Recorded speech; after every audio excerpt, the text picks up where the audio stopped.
I don't want to sound like a broken record, but I've talked a lot about Mythic Plus lately. It's a big part of the game, and I just feel like in Season 1, it just, it was hurting. It was hurting, it was reeling, it was injured, compared to its predecessors of Dragonflight Season 3 and 4, which were really well balanced and a lot of fun to play because they were much easier than this current iteration is. Well, 11.1 is bringing a lot of changes to Mythic Plus, and we'll see if those changes work. It looks like this title right here, New Dungeon, is brutal. Marcellian's hinting at these changes might not be what we need. Let's see what Marcellian has to say about how Mythic Plus is looking going forward in 11.1. Hello there, welcome back to Marcellian Online, and we have played the new dungeon coming in 11.1, so you know what to expect. No more balance, druid. All that damage, and what does it give you, Pedro? Oh, I son of a... Because the dungeon is very interesting. It has quite a few cool things going on for it, and it comes as a package of a lot of very good changes and that sounded for bad. PvE encounters in general. But... Jesus. Yeah, that looks brutal. Oh my god, why? That's not even avoidable. Why would they do this? That doesn't even look avoidable. Jesus. Let me fucking cast, bro. This sucks. What a shit mechanic, man. Yeah. But that looks bad. As you can tell, I'm a little bit worn out. Let's see why. First of all, going into the new dungeon, some of the first things that you will see, and let's say maybe the biggest bonus that we will receive in 11.1 is a complete overhaul of the visual representation of mechanics. That's a good thing. Particularly swirlies and big circles that you either have to soak or get out of. These happen to be in a very distinct color palette that presents a very high contrast to the rest of the terrain environment, making them extremely visible when it comes to seeing when it happens on the ground. And to be fair, the color palette is a little bit cartoony, which doesn't do it for me as much. Kind of takes me It doesn't do it, maybe, but it's much better visually. Like, at least we'll be able to actually see where shit is rather than Blizzard putting brown swirlies on brown floor, which I never understood why they do sometimes. But this looks great. In terms of visual mechanics, you're not going to miss this. Red circles on grayish floor. Good. I can see it and I can avoid it. Little bit out of the game, and I think this is also what the devs have been talking about over the years whenever they were mentioning that, you know, in a fire boss room they want to have orange/red/yellow type circles to kind of make it feel like you belong in a fire boss room where everything is red and fiery and you cannot really have blue circles. I understand that desire, but the good thing is they're changing it, right? They're adding the new swirly visuals so you can see it better. The problem was the swirly visual itself was kind of, you know, it's fluffy at the edges. You can't really tell where it ends and where it ends at the edges, especially when it's the same color as the floor that it's being cast on. Now with the new swirls, they got the hard line edges. You'll be able to see it more even if it is the same color palette. Circles in a red fire room, similar to other encounters like we've had in Dragonflight, with the Nimue encounter being a famous one where the entire room is a green hue blue combination of the two, and the swirlies and circles are pretty much the same color. Makes it a little bit harder to see for some people, and definitely people who have accessibility concerns when it comes to recognizing the patterns of the colors and differentiating them from the ground and seeing certain blues or not seeing certain blues. We've had also feedback from people struggling with these types of mechanics, admitting that they're just having a much easier time seeing what's actually happening. So if we're going to have to trade off a little bit of immersion with a little bit more accessibility to actually make people able to see the encounters and the swirlies and everything that you need to dodge, then I think this is a really good trade-off. I do agree with some of what Blizzard says about immersion. One thing that I never liked about Final Fantasy fights, from what I've seen, I've never played the game, but I've watched people play the game on Twitch. The boss fights, I never liked the way the boss room had like a hard line circle around it. Like, to me, that was kind of immersion breaking. Like, this literal visible wall that just pops up. It's like this weird shield, and you can't leave it, right? It's the circle of the boss fight. I'd much rather have, like, you know, a ledge where there's lava beneath it or something, or just an actual room that exists that you can't leave. Like, that kind of stuff to me is better immersion than this invisible circle that pops up all of a sudden, and now you can't leave that circle. That kind of stuff is a bit immersion breaking.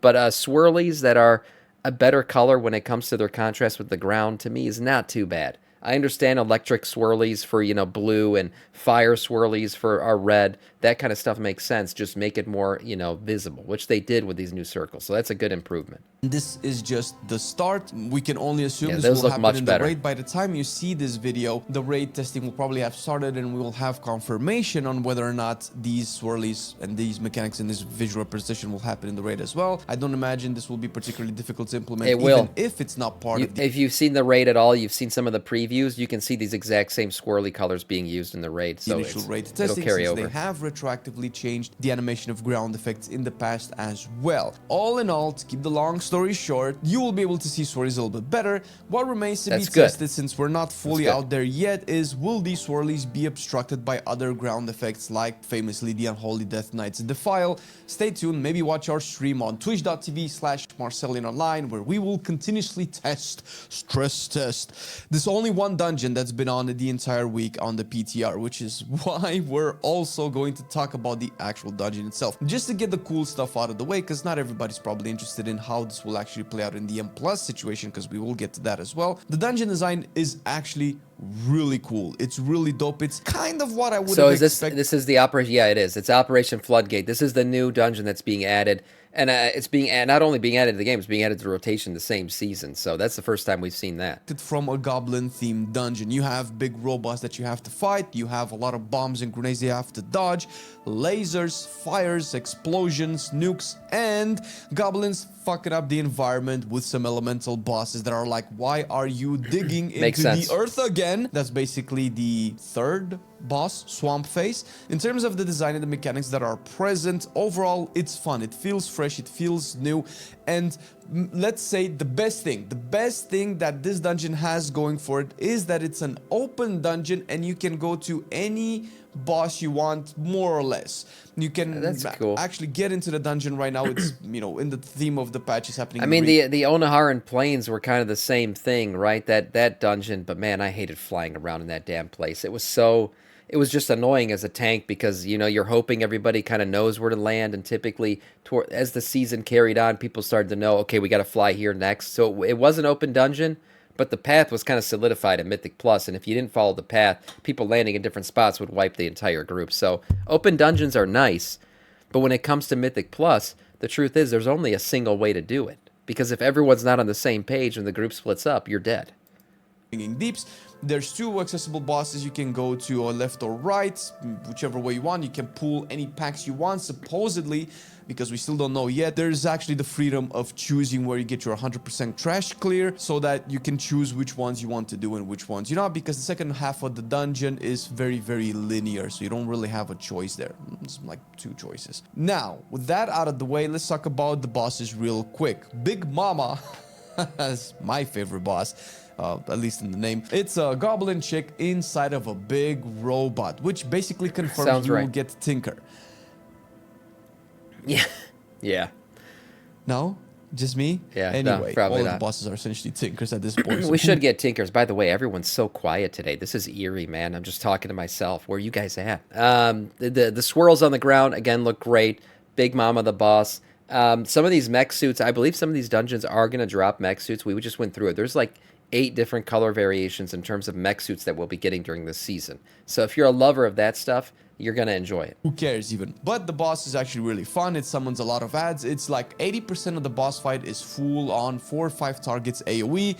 And this is something that we don't usually any time have in a boss fight. Usually ads are very rarely introduced into the encounter at different intervals. This is kind of like almost 100% of the time, because once you kill the ads, the boss starts to cast a big AoE that just chunks players until the ads pop back up. The ads do very few casts, which is fucking incredible. The casts need to be interrupted. Good. They're terrible. You need to interrupt those casts. Blizzard did say that they're making cast times longer from casting mobs in Mythic Plus. They want to give the team or the group a longer time to be able to actually interrupt the cast, because Blizzard has learned, as the player base has told them, people like to parse. That's the problem. People love to just sit in the corner and, parse their dick off and try to get high up on the DPS chart, and what that leads to is people not interrupting shit in time. So they're trying to make sure that casters' cast times are longer, which essentially gives you a little bit more time to finally get that interrupt off, lessening the difficulty a little bit.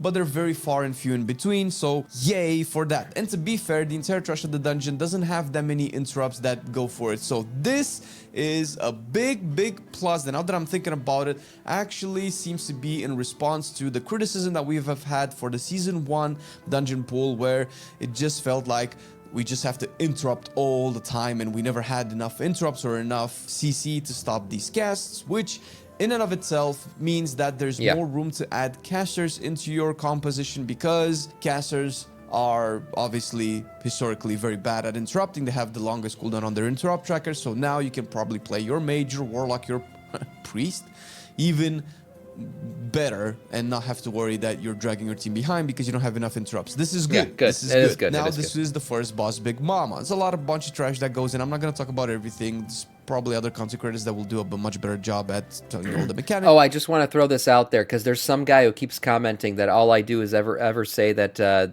Blizzard needs to make tanking great again because they nerfed them too much. He comments this on every single video that I say, that Samiccus just keeps complaining about tanking. I'm doing this right now just so he can fulfill his dream of commenting again that Samiccus just complains about tanking. Blizzard needs to make tanking great again.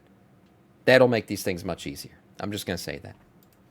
That's it. The second boss is going to be a duo cleave boss with one that keeps charging around the battlefield, so you don't have constant 2-target cleave unless you're like 2-target spread cleave, like Destro Warlocks having Havoc, or Balanced Druid, Shadow Priest, Elemental Shamans just spreading dots and then just hitting them whatever they are. Outside of that, if you're melee, it's probably gonna suck a little bit. So the essential encounter with this one is that you have bombs around the field right, where charging you kind of need to stop them from exploding, kind of like the first. Simple. This is pretty simple. And, I caught the mechanic here just by watching this, so it makes sense. Basically, everyone's going to have to charge him through the bombs. And if you don't charge him through the bombs before the bombs explode, then they kill everybody. That makes sense. Okay. Boss of Siege of Borealis, except that the boss doesn't get stunned by the bombs. You do take the boss through the bombs because one of the two bosses will continuously charge players. And you have to guide the boss through as many of the bombs as possible to essentially knock them out of the boss zone. That's the theme of the mechanic. There's also a big dispel mechanic that will make healers very sad.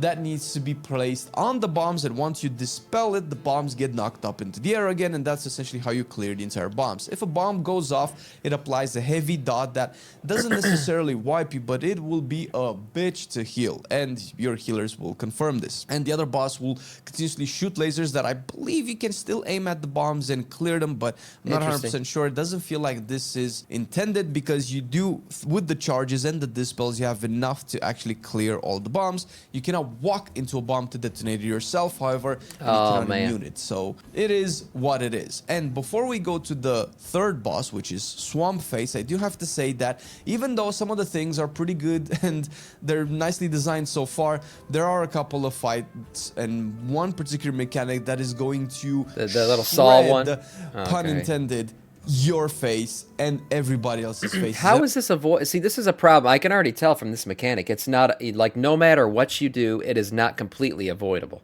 Unless maybe the cast time shows up above the boss's head, but it looks like these are just popping out under the players, and there's nothing they can do to avoid that initial damage. All they have to do is quickly move off of it. Then I'm talking about the unavoidable mechanics, which I think happened from the big robot trash ads. That is just overtuned to high fucking heavens, man. Yeah, hopefully they nerf this. Unfortunately makes it incredibly difficult for melee to enjoy the first part of the dungeon, because I think every player spawns two saws, kind of like in a V shape where the saws intersect, and they deal heavy damage. And obviously they'll have heavy damage the more you stay in them. You have to constantly move out. And I think their mechanic is that it hits you about 2 to 3 to 4 times per second. I'm not sure if this is a nightmare or if this will remain by the time the dungeon comes out, but it's a lot of damage. And if there's like the tank plus 1 or 2 melee, well, this is why metas and shit happen, why certain people don't get invited to certain things, because yeah, you're right, Monarch, a full melee group, how the fuck are you going to deal with this? If everyone's around the boss and somebody gets basically, double stacked on some of these saws, it looks like it's going to one-shot you. So that's the kind of shit that I think Blizzard needs to consider when they're making mechanics like this. This will clearly cause somebody who's got a motherload key to not invite melee, because they're going to look at this fucking mechanic and they're going to say, well, it's just going to be way easier if I've got a bunch of you know, warlocks and mages standing around, everyone just soloing this shit because too many melee is going to make this impossible. I said Motherload, my bad. Yeah, it's Floodgate, but it's the same vibe. That's why I said Motherload. And your guys are stacked together because you always fight these mobs in kind of enclosed spaces. Then you're going to spawn these whining, on top of son? each other, Basically. and you're going to chunk your melee group a lot, and for casters you just have to move a lot, which still sucks, but it is what it is. And usually there are probably 1 or 2 instances where you have to pull 2 of these mobs together because you cannot break them apart, so the mechanic just overlaps again and again, and that's particularly difficult. Now going into Swampface, this is one of the bosses where you're like, if you're not coordinated, we're gonna wipe, because the boss will throughout the encounter link 2 players together with an algae type yo-yo rope. Obviously, since there's 5, one of them will usually escape this mechanic. And of course, the priest is dead. So yeah, this is another linking mechanic. I hate these things. I don't like the linking mechanics ever when they happen, because it's coordination. That's what it is. And at the end of the day, a lot of these damn players are not coordinated whatsoever. That's usually the tank, and that's probably good. And what happens is, if you go too far away from your assigned partner, the chain yoinks you back together at the middle meeting point. Oh my god. And that sucks. You could literally grief the shit out of people with this. So it doesn't kill the 2 players. It yoinks them. This is going to be bad. Oh my god, this is going to be so toxic. If the group is not doing well, or somebody cusses someone else out, guess what's about to happen? You're getting pulled into the fucking charge. Chain yoinks you back together at the middle meeting point, and that sucks, because when this happens, you also have to dodge a big one-shot frontal that you cannot soak. You probably might be able to immune, Never doing but this then dungeon you'll with probably Moishi, be killing your own partner. The way we figured out to do this, that makes it a little bit easier, so everybody just moves clockwise around the boss with the yoink so that the chain never actually extends and janks you back together in the middle. Outside of this, there's a very nasty mechanic that I suspect will be the hardest mechanic to deal with, not the actual chain, but what happens after is the boss will constantly erupt patches in the ground, and from the eruption spawns a lot of water waves, tsunami little things that deal massive damage to everybody. Plus like you the constantly Palace take damage mechanic throughout that fight again, which will make it incredibly difficult for healers to deal with, because the healers will have to heal quite a lot of damage. It's like the Queen Ansurek mechanic, where after you drop the circles, you know how you pop the slimes? After you pop the nipple, the 2 people will pop out slimes that go in different directions. You just gotta dodge the shit. That's an easy one. And we'll have to dodge the waves for additional damage. Yeah, exactly. As well. That is a little bit nutty, but that is the entire fight. And great, we don't have 17 mechanics to deal with. That is fantastic. And after you kill this, you go to the second part of the dungeon, and this is where it stops being fun. The second part of the dungeon is where you have, first of all, a little mini boss, which is not the worst offender of this. It's a big Morlock that just puts heavy dots on everybody that scales, that will chunk healers' life expectancy by quite a bit. Will spawn little bubbles that will shrink the area that you can be in, because the bubbles do a lot of damage if you pop them. As a tank, you can probably pop it. I tanked with my bear and I went through the balls and I didn't really have an issue taking all of that damage. It was not a big problem, but if you're not a tank, you're probably gonna have a hard time getting it. Plus there's a bunch of other mobs here that you might not want to pull, that having a less area to fight in might become particularly difficult. I love the death animation, the little twitches. There are a couple of trash mobs going further into the dungeon. They have the electrocutor mechanics that constantly cast chain lightning, put a dot on people where it needs to be dispelled, or at the end of that dot you get stunned and you cannot remove that stun unless you probably have an immune. That's a lot of fucking casts going off. How the hell are they gonna interrupt all this shit? Jeez. I guess, are these totems? Maybe you gotta kill them before they cast too many times. That dot does heavy damage, and there's a chance that you might want to pull 4 of these together, and that just means that the healer is on a constant dispel cycle. That doesn't seem like it's particularly fun, but these mobs are a good example as to why you won't be able to pull a lot in this dungeon, which is probably one of the shittiest things that you can do to a tank in a group when you're essentially telling them that they cannot pull a lot. But the worst offenders have to be the 2 guards before the last boss, which I think you fight one before that as well, and these are the bloodless guards. These are so overtuned. They're definitely the hardest thing that you have to do. Oh my god, who just got one? Are they double tanking this? They are. in the entire dungeon at this point. It is unreal and unfun how highly tuned these are, and we'll talk about the tuning after this as well. But what these do is they chunk the tank with tank bosses, and there's 2 of them. Great. And it doesn't feel like the tank bosses are going to be easily mitigated, and you're probably gonna run out of defensives as a tank the more you take to kill these 2 mobs. Sounds fun because tanks are squishy. That's what Blizzard wanted, and that's what they got. Can't tank if I don't have a tank spec. There you go. Yeah, like the ads from Oldemon. Yeah. Kill one really quick. We've had examples of these mobs like the 2 before the first boss in Mr. Tuner Scythe, like the shamans in Grim Batol, where they both start to blow up at 40% HP and Jesus. The fucking knock, man. I forgot to pause the damn blurps. Who is that, Burning Viking? Yeah, thanks, Burning. Kill everybody. Fuck. So this is one of those things where you want to nuke one really quick so that you don't have to deal with the mechanics from both at the same time, because not only do they chunk the tank and deal a lot of damage to everybody just by being in combat, but they also constantly launch circles around the room. Damn, I mean, with the tank debuff and everything and the amount of dodging, it looks like if you don't dodge one of these swirls as the tank, you're dead. You will not survive the debuff plus the combat, swirls. but they also constantly launched circles around the room at very, very short intervals, where if you're a caster, you at most have chance to cast 1, maybe 2 spells before you have to move, likely interrupting your last cast, and it becomes increasingly frustrating when you do that and still take massive amounts of damage. And after this, once you actually go through this, you get the last boss, which is an interesting boss, to be fair. It's one of the more interesting bosses that we've had lately, and decently fun, but I can definitely see this being annoying for healers. Again, it does the dodge the lines mechanic where you dodge them and still take a lot of damage. The amount of mandatory damage in this dungeon is off the charts in terms of recent design, at least from what we could feel playing in it. Healing in it, I also healed through it, and trying to not take any additional damage. And even if you don't want to take additional damage, that's a lot of dodging. Taking quite a lot of damage. There's 2 main mechanics here. There's big puddles of water that you kind of want to dodge, and then there's 2 mechanics that electrify you in some way. One puts a circle around you that blows up with electricity that you want to not put into the puddles of water because it will electrify that water, and obviously the water will be shitty to go through.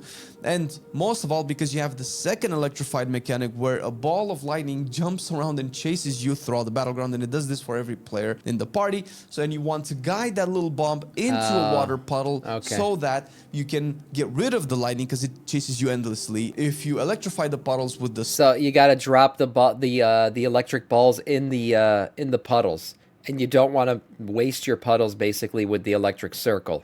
Because once it's electrified like this, you can't use it again. Okay, I got it. Circle, then you run out of puddles to kite the bomb around, and then you'll end up just having to do laps around the room until new puddles spawn, and that's not the way. That is pretty much it when it comes to the encounter in and of itself. In the PTR testing that we've had, so you can see sometimes it's buggy, sometimes you don't really see the Mythic Plus interface where it shows the key level. Some of these last keys that you might see on the screen, they have been a plus 12 because you probably won't see the weekly affix, since the weekly affix has been a bit buggy, and it would be debuffing the enemies to take 100% less damage even if we cleared the affix, and that really sucks. Speaking of the affix, the first version of this dungeon that we've done on Wednesday, I think it was, we had the new affix where a ball spawns around you. Yet? Like, seriously, you should have it by now. Oh, thanks, Burning. Yeah, soon. I mean, I get to apply again today. So they wanted me to do this over 2 months, and I had only done it for 1 month, I guess. So yeah, hopefully today. And rotates around you. We'll see what happens. Clockwise, and if somebody else in your party goes through it, it soaks it and buffs the entire party with mastery and leech. Now that means that you cannot soak your own orb, you have to soak your friend's orb, and your friends have to soak your orb. It's neat, it's not that bad, it gives you a very substantial buff. We'll see how this will end up scaling, but of course after plus 12 that won't matter anymore, which is where we actually ended up testing most of the mechanics just to make sure. So what's this orb you got? What is this orb? Follow you, or you got to follow it? What's up with the orb mechanic? I kind of missed it there. This is the new affix, the new Xal'atath affix. It's not too bad with the exception of the second half of the dungeon, which seems like it's just overwhelming you with mechanics. And the first part was just so good that it felt like, oh my god, we're in the new Mythic Plus season. Now it comes down to tuning. I understand that this is PTR. I don't understand what this thing is. Is this an orb that follows you? I've been sucked into Marvel Rivals and Warframe. Marvel Rivals looks very cool, I'll be honest. I kind of missed it. What does it do? Let's see if he says it. And buffs the entire party with Mastery and Leech. Now, that means that you cannot soak your own orb, you have to soak your friend's orb, and your friends have to soak your orb. It's neat, it's not that bad. It gives you... You gotta soak the orbs to get the buffs, and you can't soak your own orb, okay. Very substantial buff. We'll see how this will end up scaling, but of course, after plus 12, that won't matter anymore, which is where we actually ended up testing most of the mechanics just to make sure that we eliminate the possibilities of the dungeon bugging a little bit way too much. This is the dungeon, and it at its core design is not too bad, with the exception of the second half of the dungeon. This actually looks good. Like it's just overwhelming. It's like overall, this dungeon doesn't look too bad. This is kind of more of a positive video. Yes, it's got a couple like overtuned mobs, but that's not ridiculous for PTR testing, right? As long as they nerf it before it comes out. You with mechanics, and the first part was just so good that it felt like, Suck oh my friend's god, we're ball. in the new Mythic Plus season. Now it comes. Shit, you're right. That is what it is. You're sucking off your friend's balls. Comes down to tuning. I understand that this is PTR and numbers will definitely change. It will not stay this way. However, it is almost copy-paste of the beta experience that we've had before Season 1 of The War Within, where pretty much everybody has said, yo, these mechanics are hitting way too hard. This is going to be a way too hard of a Mythic Plus season. It's going to kill the vibe of the season and make players think it's unfun, which ended up happening, which is where we are right now, where there's a ridiculously low amount of people actually playing the game, and especially playing Mythic Plus, which Mythic Plus is the driving force of the replayability value of WoW once the season is, you know, halfway through towards its end. That's basically... I mean, we can be honest here. Some people like Mythic Plus, some don't, but Mythic Plus is probably the thing that keeps people subbed the longest in terms of a season, right? Because raid is the big deal when the season opens, but by, you know, mid-season, most people have already gotten AOTC if they wanted it, and the raid is pretty much done at that point. What really keeps people going is pushing keys in Mythic Plus. That's the longevity of a patch, comes through Mythic Plus. Yeah, I mean, if you want to say delves do too now, but in essence, what keeps people subbed at the later end of the season is Mythic Plus. So when a season's bad like it currently is, or too difficult, whatever it is, you're going to have less people sub. So Blizzard does care about this. They want to make it better, I'm sure. They just need to look at themselves in the mirror and realize this is not a meta problem.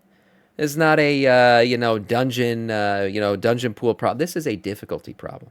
It's too difficult.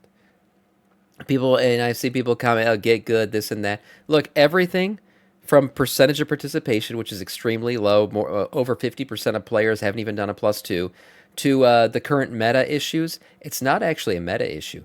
Because at the end of the day, meta only matters at like a +12, +13, +14 key, right? Like the high-end Mythic Plusers are the ones who deal with meta. The truth is, when you're running a 5, 6, whatever, a 4, nobody gives a shit about the meta at that level.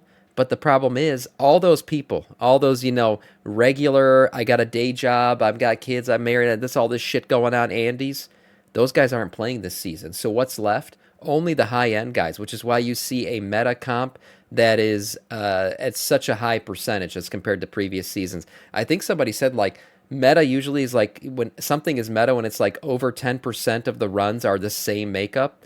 I think this season was like 40% of the runs. It was like some insane variation of the meta being way higher as a percentage of total runs than it's ever been.